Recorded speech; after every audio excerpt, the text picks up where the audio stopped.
Thank you very much, Sergey, for this nice introduction and for the opportunity to speak at your colloquium. So basically, I will talk about the general topic of when conventional crystallography fails, PDF analysis of hierarchical material structure. And I'm, as Sergey said, not going to go into the details of particular materials. I will rather actually introduce the method and give you some highlights of various types of materials and work that can be actually achieved using this method. So that being said, I have an introduction of myself here in the presentation. So at present, I'm still a physicist that leads total scattering and PDF effort within condensed matter physics and material science division of Brookhaven National Lab. And currently, I'm actually in transit from Brookhaven to Institute of Physics Belgrade, which is on the bank of River Danube. And as of start of 2025, I will become a European Research Area Chair and a Senior Physicist at the Center of Solid State Physics at the Institute of Physics in Belgrade.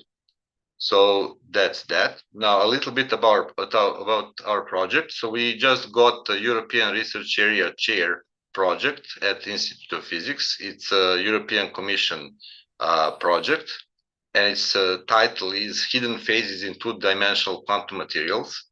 It's a capacity building project whose some of the goals are to form structural characterization unit at the institute and to instigate large-scale user facility mindset for new opportunities. As you may imagine, Serbia is one of those less privileged countries where research is actually lagging, and so part of the project is to elevate the visibility and, in principle, capacity to raise the scientific profile and hopefully attract some more funding to do real research.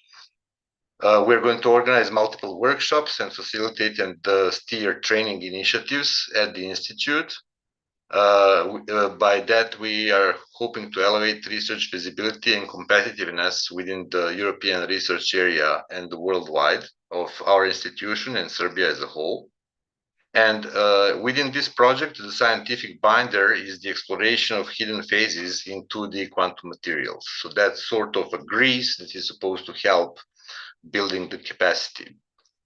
My background is actually I'm doing science mostly at large-scale user facilities. So here are some photos of the facilities that I used. I use both neutrons and synchrotron X-rays, both in US and in Europe.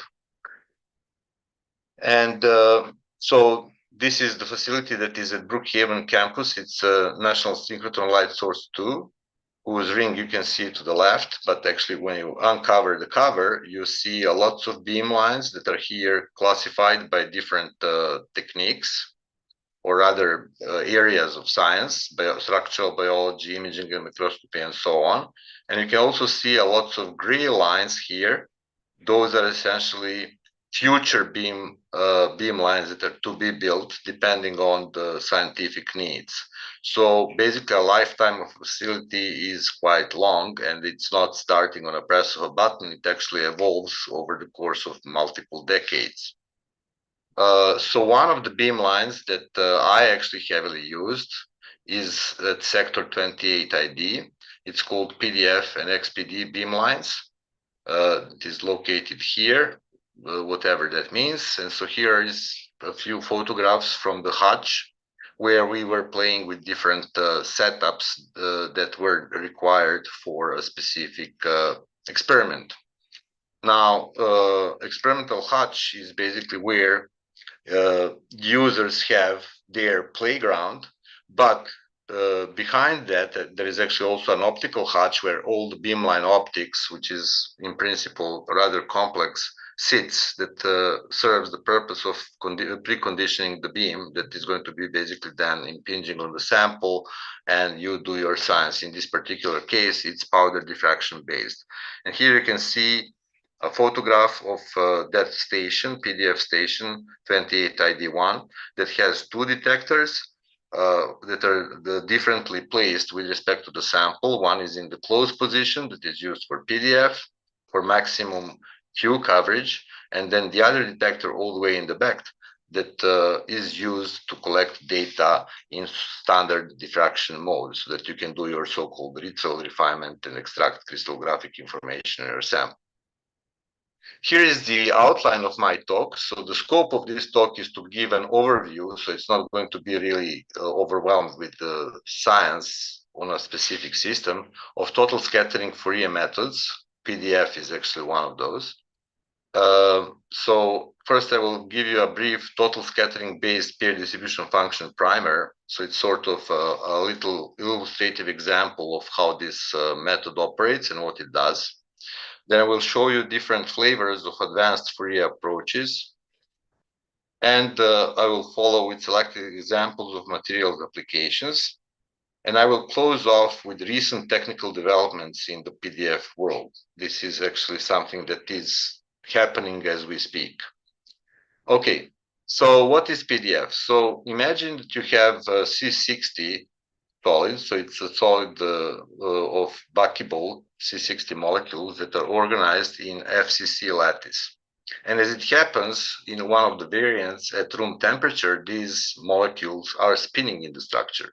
So if you put this in a diffractometer, you get a diffraction pattern that looks like this.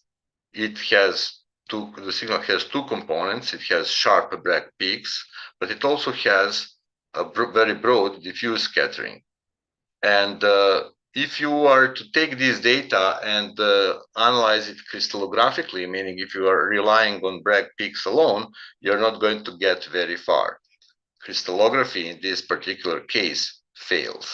So what one can do with this signal, with this entire signal, and that's where total scattering term comes from, is you can actually Fourier transform that into a direct space, and then you obtain a pair distribution function. So this pair distribution function is a function that has intensity as a function of interatomic distance in a material. And immediately you see that there is actually quite an interesting situation for this specific system.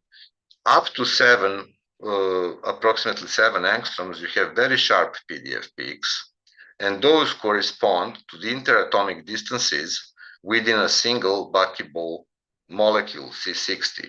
So this is basically the structure of a single molecule. As you cross this diameter of the buckable, suddenly the signal washes away, and you have those broad bumps. Now, those broad bumps are positioned at special places. It's at 10 angstroms, then it's at root 2 times 10 angstroms, root 3 times 10 angstroms, and so on. So basically, those are the lattice parameter, and then basically the face and body diagonal, or half of it, if you will. That defines the positions, relative positions of the centers of those molecules. So because of those molecules rotating, the correlations between individual atoms of the molecules are not defined, but what is defined is center-to-center correlation. And so you can think of this as basically all the scattering strength being actually located in the centers. So a message from here is that you can actually, using this method, obtain structure on different length scales. So this would be like short, this would be intermediate or long. So this is what we refer to as hierarchical structure. This method, PDF method, is known for a very long time. As a matter of fact, over 100 years ago, it has been already used. And so traditionally, it was applied to non-crystalline materials, such as liquid, amorphous solids, and polymers. And more recently, it is a standard technique to characterize atomic structure, or if you will, crystalline structure, or its equivalent for nanoscale materials, nanoparticles, nanotubes, nanosheets, and so on. But also, it's a very useful method to study disordered crystalline systems, in which you can actually explore nanoscale heterogeneities, dynamic short-range order, magnetic short-range order, and so on. So it's really applicable to materials from molecule length scale all the way up to the crystals. And that belongs to, this is actually described in this paper of Simon Billinge and Igor Levin on the problem of determining the atomic structure at the nanoscale, which is essentially basically a propaganda paper to define the problem. Okay, so what I'm doing is essentially I'm doing studies of structure property relationship in materials, in which there is a dilemma, and here is again a cartoon. I have lots of cartoons. Which aspect is more important from the structural standpoint for the properties? Is it the long range order, or is it the short range correlations? And so that's the essence of the question of what happens in real bulk materials. So here is an example of that actually being important. So when you're doing systematic parametric studies, they often, and parametric refers to either temperature or external fields or whatever the parameter is, doping, for example. So it turns out that those studies often reveal that short-range ordered states underpin macroscopic properties. So this is a slide that talks about global versus local structure. In the first example to the left, we have a spinel system that has a bunch of transitions, and specifically the property that is of interest here is basically conduction or resistivity. And you see that actually the system is metallic at high temperature and it is insulating at low temperature. And then there is actually some kind of a dome of resistivity as a function of content of one of the elements in that system. It does not really matter what the system is. Now, if you take a crystallographic view, you obtain a phase diagram like this. In other words, a bunch of those phase lines do not show structural response if you look at it crystallographically. However, if you take a local structural view, you clearly see that the local structure is actually mapping the electronic property of interest. A bit more example that is a bit more familiar to you is famous colossal magnetoresistive manganites, for example, calcium-doped lanthanum MnO3, in which, among other things, you have a metal insulated to metal transition. And if you map property that is coming from crystallography, which is the basically distribution of manganese oxygen bonds, you do see that there is absolutely nothing going on crystallographically. Basically, this phase line is not picked up by the average structure. However, if you apply PDF methods, you do see that the insulating phase at high temperature is characterized by local distortions, and that this phase is essentially nanoscale phase. In other words, metal to insulated transition in manganites is related to the local structural changes, and so the local physics matters. So detection of a global broken symmetry state is typically observed in crystallography through superlattice peaks. So if you have a transition in which the symmetry is broken, you will actually get those extra spots in diffraction, those superlattice peaks that will tell you actually how the unit cell changed, whether you have doubling, tripling, in which direction, and so on. On the other hand, if you want to detect the broken symmetry state on a nanoscale, you refer to the diffuse scattering. So obviously, Bragg and diffuse are highly complementary and signals, and they tell you different aspects of your material. Now, what this PDF method is, it's essentially giving you a distribution of interatomic distances in a system. So imagine that you have a crystal. This is actually FCC nickel, and it's not really a unit cell. It's larger than one unit cell. And suppose that you sit on a single atom.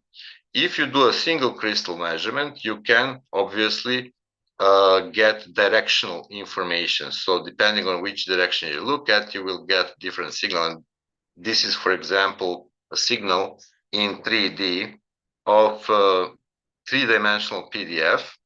And then you can, in principle, and I don't actually have a cartoon for that, look in different directions. You will get different cuts in 3D that will tell you about the local correlations in 3 dimensions.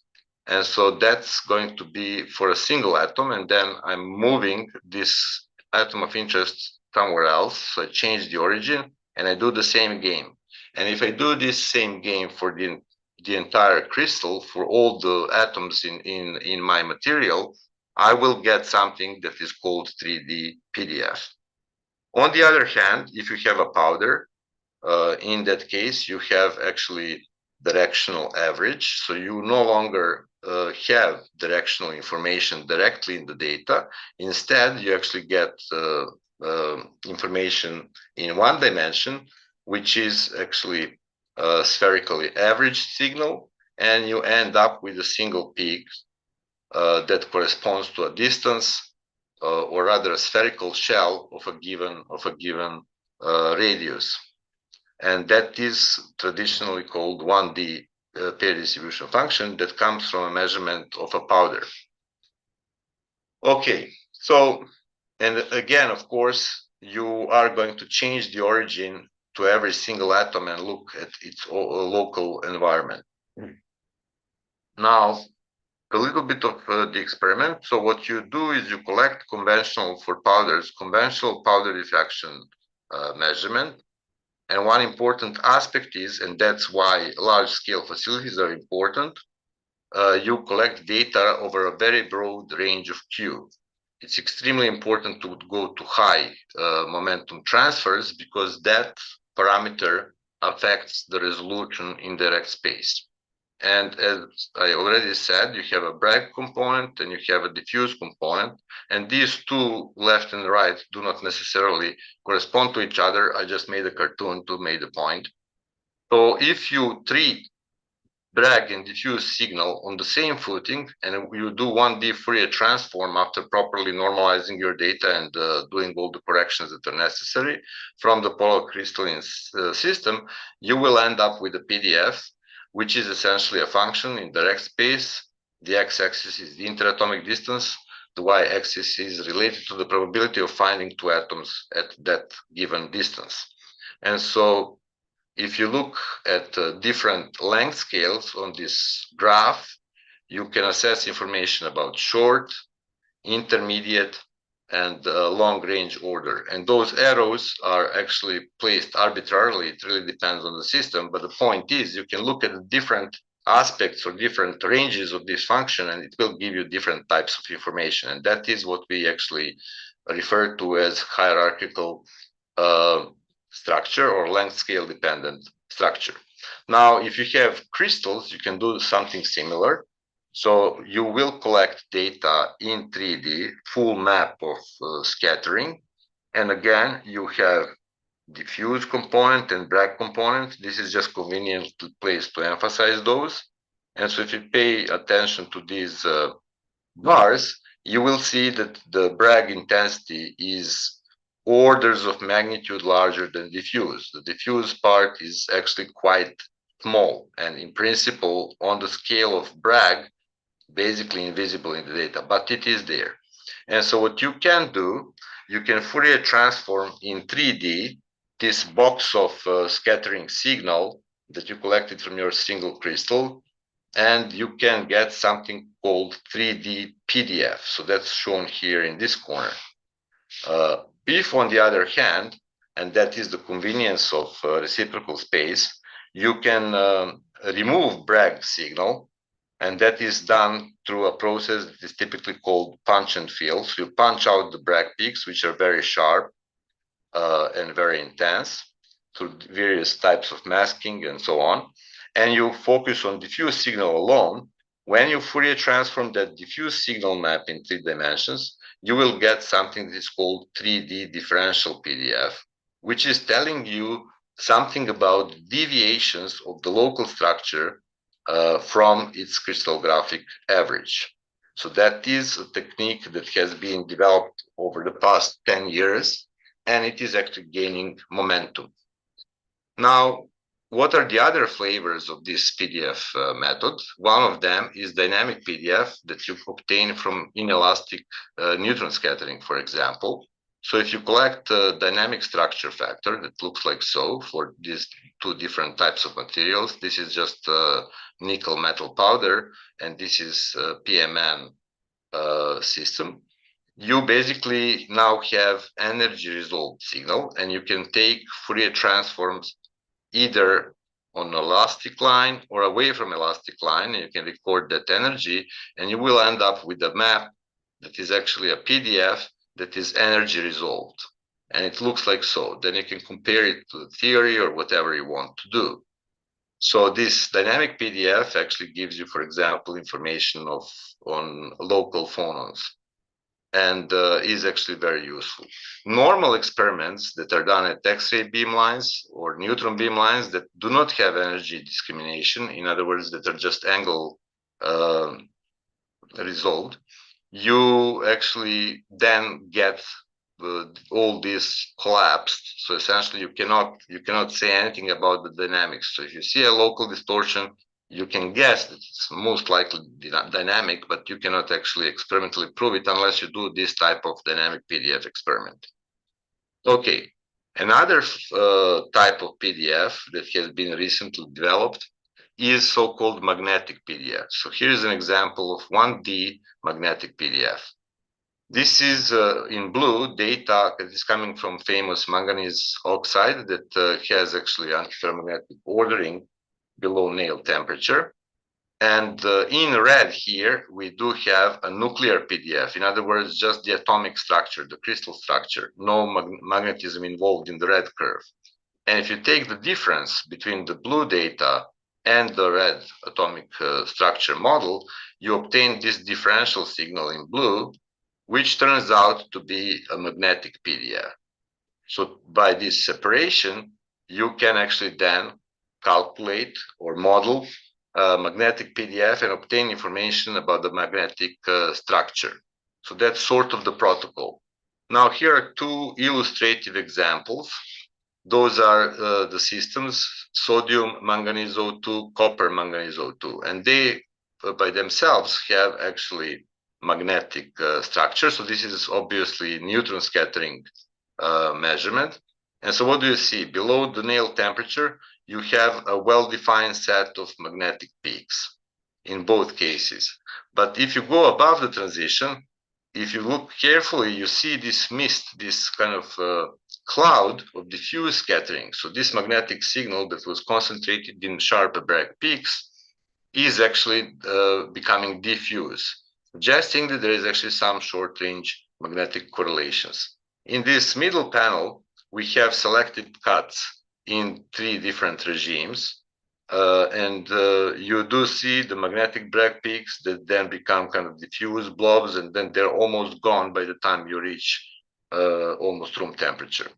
And then in the last panel, all the way at the bottom, you have this type of magnetic PDF signal, which is actually this gray curve, which has lots of noise. So obviously the signal is rather weak, but you can model it with the magnetic model, and you can extract the basically magnetic structure information from that if you know what the model is, or if you determine what the right one is, for the case of long-range magnetic order. But then if you go above the transition, that's this curve at the bottom, you still see that some magnetic correlations survive. And so there are 2 types of information that you can obtain through a modeling process. One is what is the type of local short-range magnetic order, but the other is, depending on how far this useful signal spreads out, you can actually get an information about the magnetic correlation length. Now, the problem is that this is actually 1D function, and so you cannot really get unique information about the directionality, because as everything else, in terms of magnetic ordering, whether short range or long range, you do have anisotropic cases. So how to handle that? Well, it turns out that the 3D PDF methodology has also been extended to the magnetic world. So here we have a system. I actually don't have borrowed this slide from a paper that I wasn't the author of. And it's this disordered frustrated magnet that has a transition temperature at 33 Kelvin. So what they have done is they have collected total elastic signal below the transition at 7 Kelvin.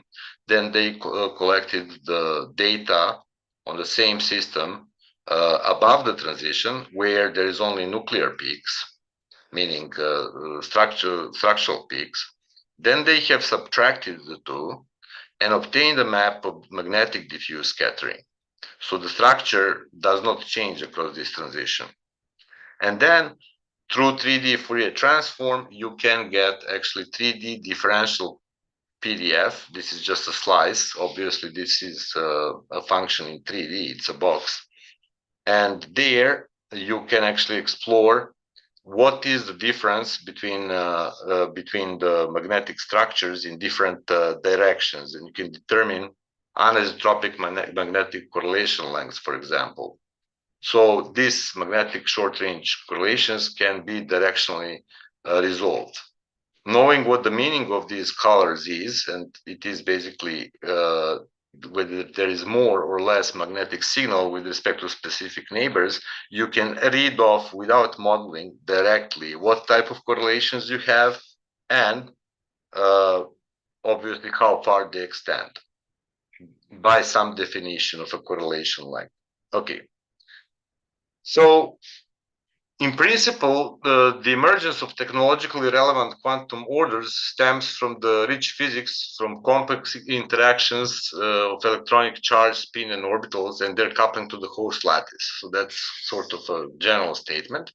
And the complexities of ordered phases have been explored extensively in the context of various properties that I list here, from frustrated magnetism, CMR effect, charge orbital spin order, metal isolate transition, high TC, and so on.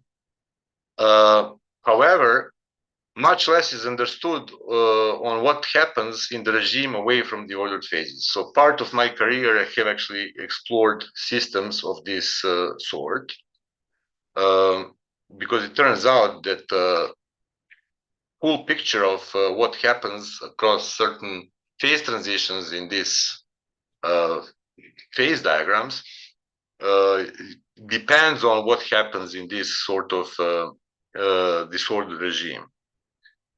Here I just acknowledge a couple of beamlines that were used for the data that I'm going to show, some of the data I'm going to show later on. So one is the PDF beamline at XPD at NSLS2 at Brookhaven. So here you have a large image plate detector. The sample is located sort of here. In this particular case, it was a temperature measurement. So you control temperature through a cryo streamer, and then the beam is this green line that actually comes here, hits the sample, and you collect data on the detector.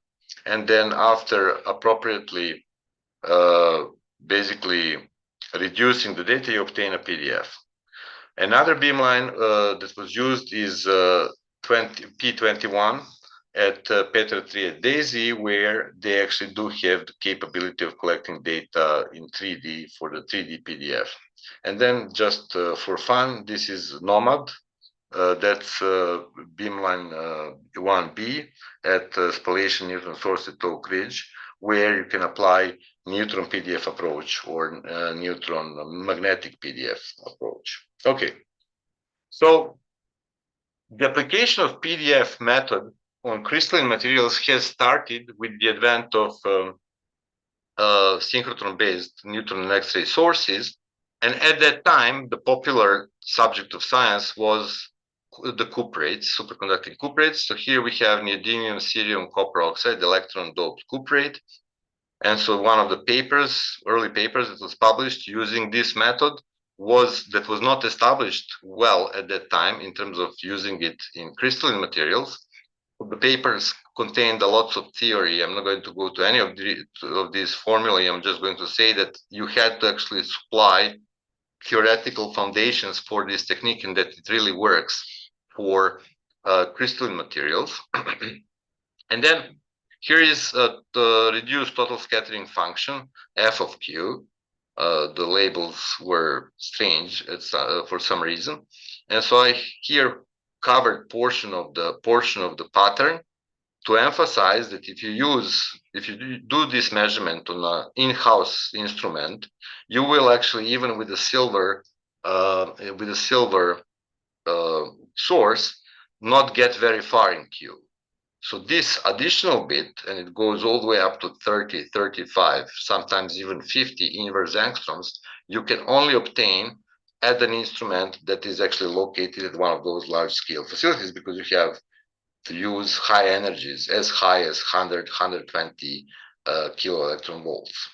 Once you get the signal and you get your PDF, you actually can confront this both in terms of determining data crystallographically, or if you reduce the total signal, then you end up in a PDF where you actually do your modeling through a trial structure, and you extract information about the local or average or intermediate structure through this standard process. So it's very similar to what happens crystallographically.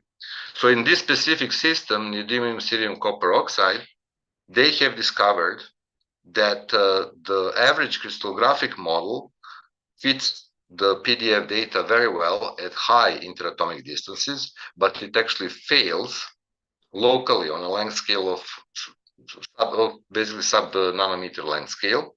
And so the conclusion there was that the local symmetry is actually broken, that is lower than the crystallographic symmetry. And so then you can actually, through trial and error, try different models. So this is kind of a confusing figure, but basically it's displaying different models, and it's displaying data, and you see that the local kind of model, at that time it was called real space Rietveld refinement, works much better. And the conclusion of that paper, without going into the validity of it and so on, was that there is actually locally broken symmetry that pertains to the copper oxygen planes that are locally found to be puckered. And so that was taken as an evidence of existence of fluctuating polarons at that time. That was one of the pictures that was propagated for this type of system. More recently, and this is actually a piece of my work, I was focused on spinels that exhibit metal insulated transition. And there we discovered some kind of precursor behavior. So the metal insulated transition happens at around 200 or just above 200 Kelvin. At high temperature, the system, which is copper radium 2 sulfur 4, is a spinel cubic metallic system. And then as you cool it down, it goes into an insulating state where the structure changes to a very low symmetry P1 bar triclinic structure.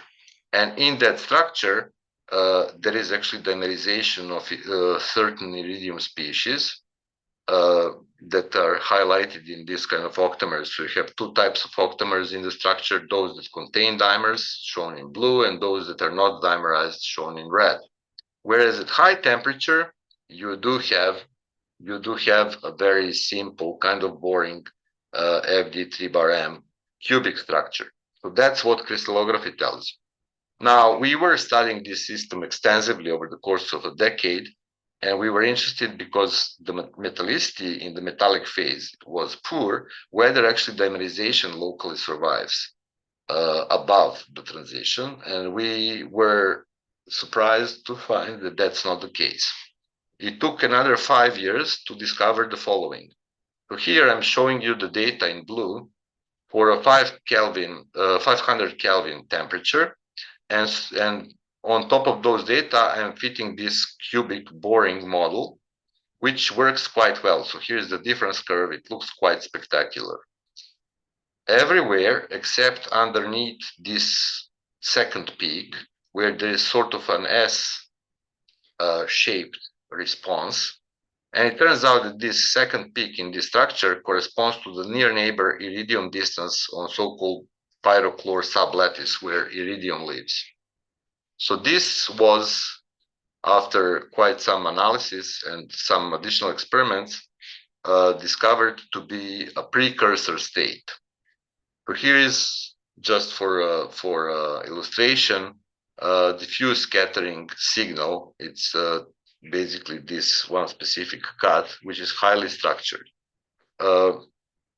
So this state we named orbital degeneracy lifted state, which is a precursor state, different from the dimers at low temperature in electronic sense. So basically the electron count is different, but there is actually kind of weak dimerization, if you will. Those two neighboring iridiums are actually sharing an electron, so there is kind of a covalent bond that forms, but it's highly disordered throughout the system. So there is crystallographically cubic symmetry, but locally the symmetry is actually broken. It's tetragonal. So again, this is an example that at high temperature in this particular system, it's actually nano scale, and that state presumably is actually showing off as poor metallicity, and also it has its signature in other properties measured on this material in the high temperature regime, such as glassy thermal conductivity. This is again the same slide. So now I'm actually showing you the dimer, how it appears in PDF. It's actually a very short bond that forms after you cross the transition at 200 something Kelvin. And so that is actually quite robust. And then in this plot here, it's a stack of data all the way from 10 Kelvin up to 500 Kelvin. And you can sort of see that this little groove here, that's actually your dimer state. And you can clearly see that that dimer disappears once you cross the transition temperature. So the dimers do not live above the transition, not even locally. However, there is this subtle state that is present and was actually really discovered through a modeling process, where it shows up as this sort of very delicate signal in the differential. It turns out that a number of other materials also contain this type of precursor behavior. So for example, another spinel that is in D1 configuration also has dimers at low temperature, but then this precursor ODL state lives for a very long time in temperature sense. So we measured this data up to 500 Kelvin, and we do see this kind of weak dimerization, this ODL local short range state, all the way up to the highest measured temperature.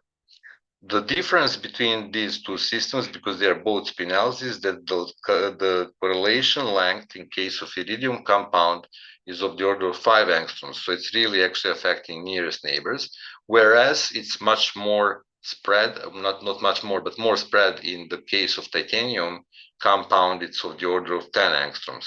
And there we claimed that actually this state involves not 2, but 3 nearest neighbors, like so. Okay, so moving further, another system which is famous and it has been studied for a very long time is 1T polymer of tantalum disulfide.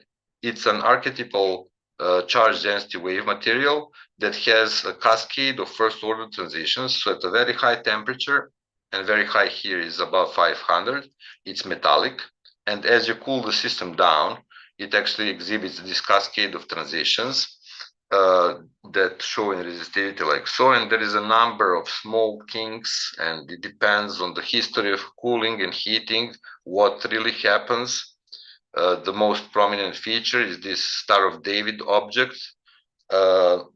This system has been considered as a candidate for quantum spin liquid behavior because it has an orphan spin that sits on a triangular lattice.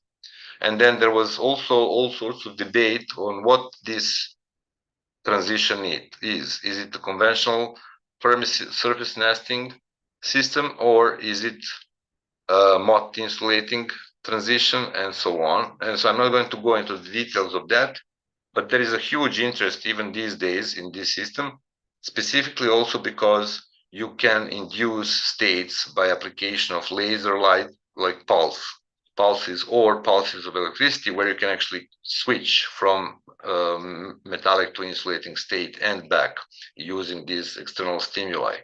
Now, if you apply pair distribution function methodology, you can actually determine something very interesting.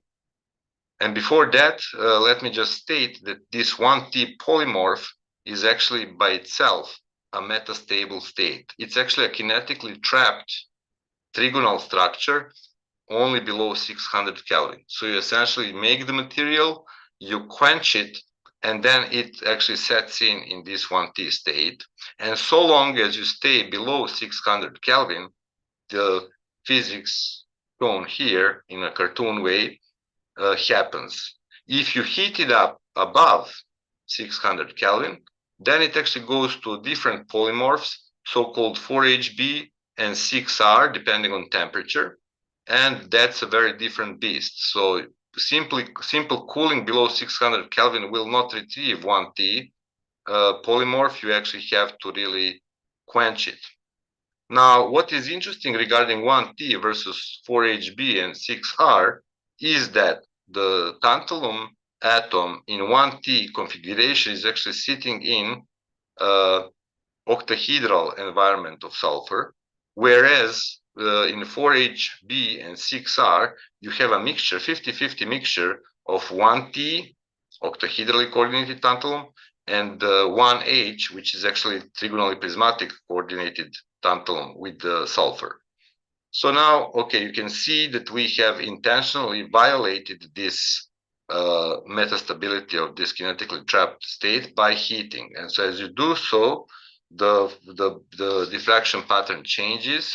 So it goes from one nominal crystallographic state to others. So you lose some break peaks. You can see where the transition happens, the structural transformation, which is irreversible. And then what happens with PDF? Well, here is the PDF. I'm just showing 6 angstroms here. So this second peak is giving you information about the tantalum distances in a single sheet of tantalum triangular network. And in the metallic state, and the metallic state happens above 500 Kelvin, meaning above those charge density wave regimes, you do see that according to crystallography, this should be a single peak that's shown here with the blue dashed line. However, what we see in the measured signal is that there is this bump. And so this bump, you would have to actually go and look into the details in this paper, but it's essentially a signature of a polaron. So tantalum is actually, this tantalum network is distorted. Now you can quantify how many of those, what's the density of those polarons in the metallic regime at 500, let's say 10 Kelvin. And this is shown in this little inset, normalized to 1. And now we're heating above 600 something Kelvin. So we're going into this 4HB or 6R regime. It does not really matter on long range level what happens. And this signal drops. But it does not drop to 0. It drops to a certain value. So after using specific methods to quantify the fraction of those polarons, we do see that the signal drops from 1 to 0.5. In other words, we lost 50% of those polarons, but 50% remained. And then curiously enough, that is corresponding to the fact that you change from 1T local environment in the 1T polymorph to a mixture of 50-50 1T and 1H above this structural transformation, which then suggests that these polarons that we see in the metallic regime are actually characteristics or are related to an instability that is characteristic of the 1T local environment. So we have proposed at that time that the charge ordering driven in this system is driven by polaron crystallization into a Wigner crystal-like state. So whatever it is, it's certainly more complicated than previously thought. Here is one slide on a completely different system, and that's no, I don't know if you see the title. So it's sort of schizophrenic two component order parameter in hexagonal manganites. So in this system, there was a long-standing problem of how to understand high temperature transition in this system. And simply speaking, here you see a stack of data across this transition. And you basically have a length scale up to, let's say, 4 nanometers, 40 angstroms. And so there is this dashed line, which separates two regimes. So it's of the order of 2 nanometers. In the lower R regime, you see that the signal only changes intensity, which is actually corresponding to the heating of the system. So those peaks become broader, but there are no shifts, there are no new peaks. Not much happens. So that's one type of behavior. Above this dotted line, you clearly see with your own eyes that the signal actually is changing in a different manner than here. After quite some cumbersome analysis, we have actually determined that the coherence of the vector order parameter that describes this transition, and has been proposed a long time ago, is lost as the phase disorders. So you essentially have the amplitude that goes on, but the phase is actually disappearing. So different aspects of this vector order parameter behave differently. The phase behaves as a displacive transition, and the amplitude behaves as order disorder. So this is sort of a local picture. So you can do this, and you can learn a lot from parametric studies by just carefully observing the data. And then, of course, you have to support it by adequate models and extract properties of interest. Now, apart from bulk systems, PDF has been applied to a number of nanoscale systems. So here is an example of vanadium pentoxide zero gel. So this is a system that looks under the microscope like so. So it's like a mass of fibers. This system has lamellar structure. So if you put this in a normal in-house crystal diffractometer, you're going to basically get mostly 00L reflections, which indicate that the system has lamellar structure. But beyond that, you cannot determine actually what are the structure, or what is the atomic structure of these lamellae. And so again, there is a crystalline reference, which is pure vanadium pentoxide, and then the zero gel. So those are the two. So here you have the raw intensities. Here you have the reduced total scattering function f of q. And you see that there is much more Bragg peaks in the reference, which is crystalline, and fewer of those, and much more diffuse signal in the zero gel variant. Again, without going into the details, you can actually then confront this PDF data of this system with various models that have been proposed in literature, and through trial and error, actually you can solve the structure of what happens in one of those layers. Moreover, basically, such a model only really works over the length scale of about 12 angstroms, which is the separation of this bilayer in this material. And through special tricks of the trade, we have actually determined that the data are consistent with there being turbostratic disorder of those layers, whose structure we have actually determined through the modeling process over this length scale. So nanostructure of the zero gel contains turbostratic disorder, and that's also consistent with bent and tangled fibers. So you can basically go from something where you know that the structure is lamellar, but you don't have any insight into what this thing is, in detail to actually determining what is the structure of individual layers and how those layers are arranged in the material.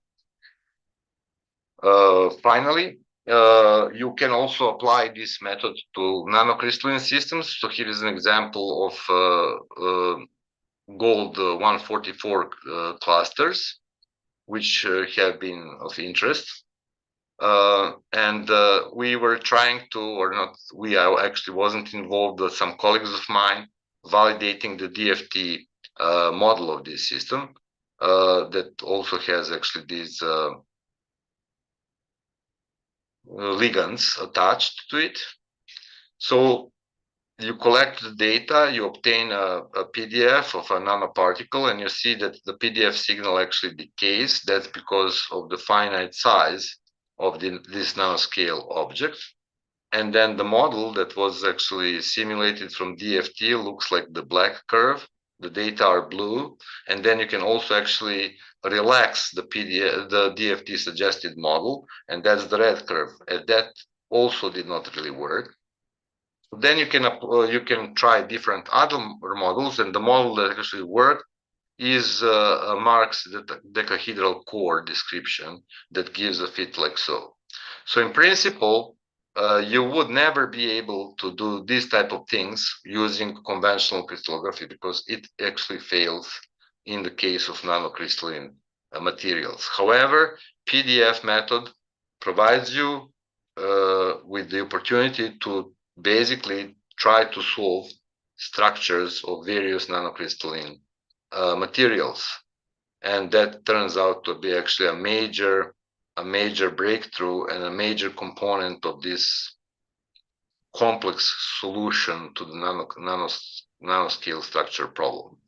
Okay, so here I came almost at the end of my talk. So I'm going to give you an information about some new frontiers in this world.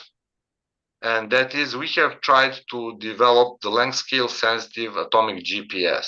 So what this means is you actually have a system, you pinch it with the laser light, with the pulse of laser light, the structure changes. Sometimes it goes to a hidden metastable state and so on. But you don't really know what its structure is, especially if it's a nanoscale structure. So the goal of our exercise, or rather a pilot experiment, was to establish this length scale sensitive atomic GPS to figure out what is the path that system takes in a time resolved manner from some starting to some final configuration. To that effect, we again looked at copper iridium 2 sulfur 4 spinel. And the reason why we looked at that is because it contains iridium, which is a very strong X-ray scatterer, given the small amount of sample and the nanoscale size of the grains, which is important due to the laser penetration depth matching the system. And so we actually went to SLAC in California.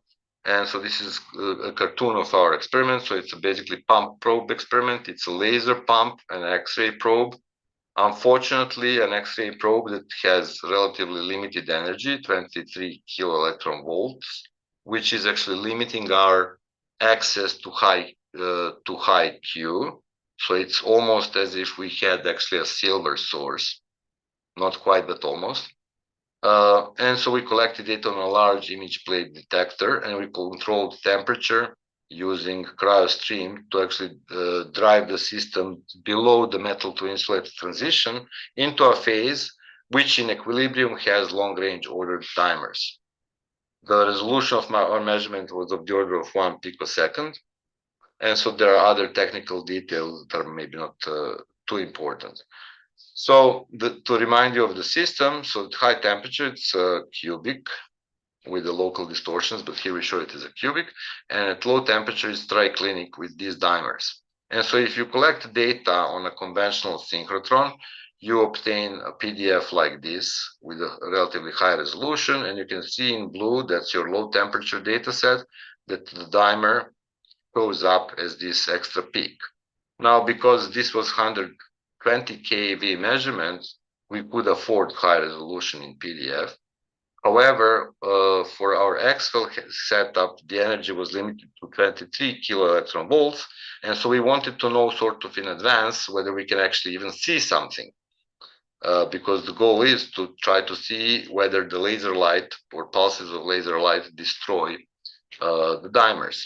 And so then we actually degraded our synchrotron data to a resolution that corresponds to the measurement at XFEL, and we could still see the metal insulated transition, and we could still see the signature of a dimer in this case, which comes in forms of this W in the difference curve. Okay, so now we actually did the experiment at XFEL.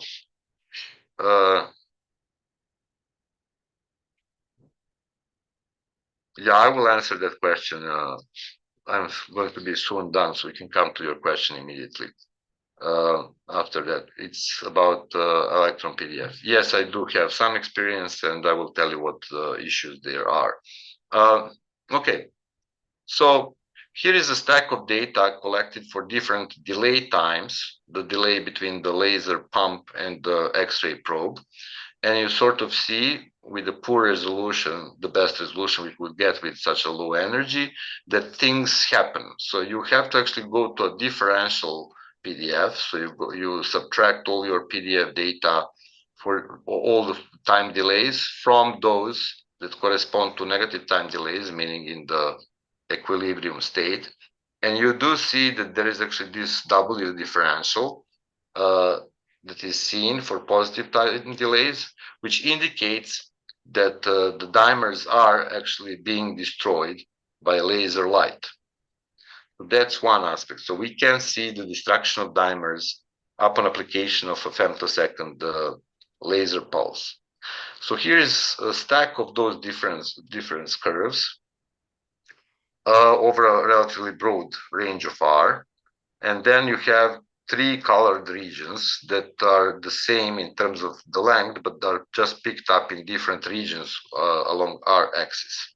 And then we took a measure, which was a root mean square of the signal, and we plotted that for various time delays as a function of the delay time.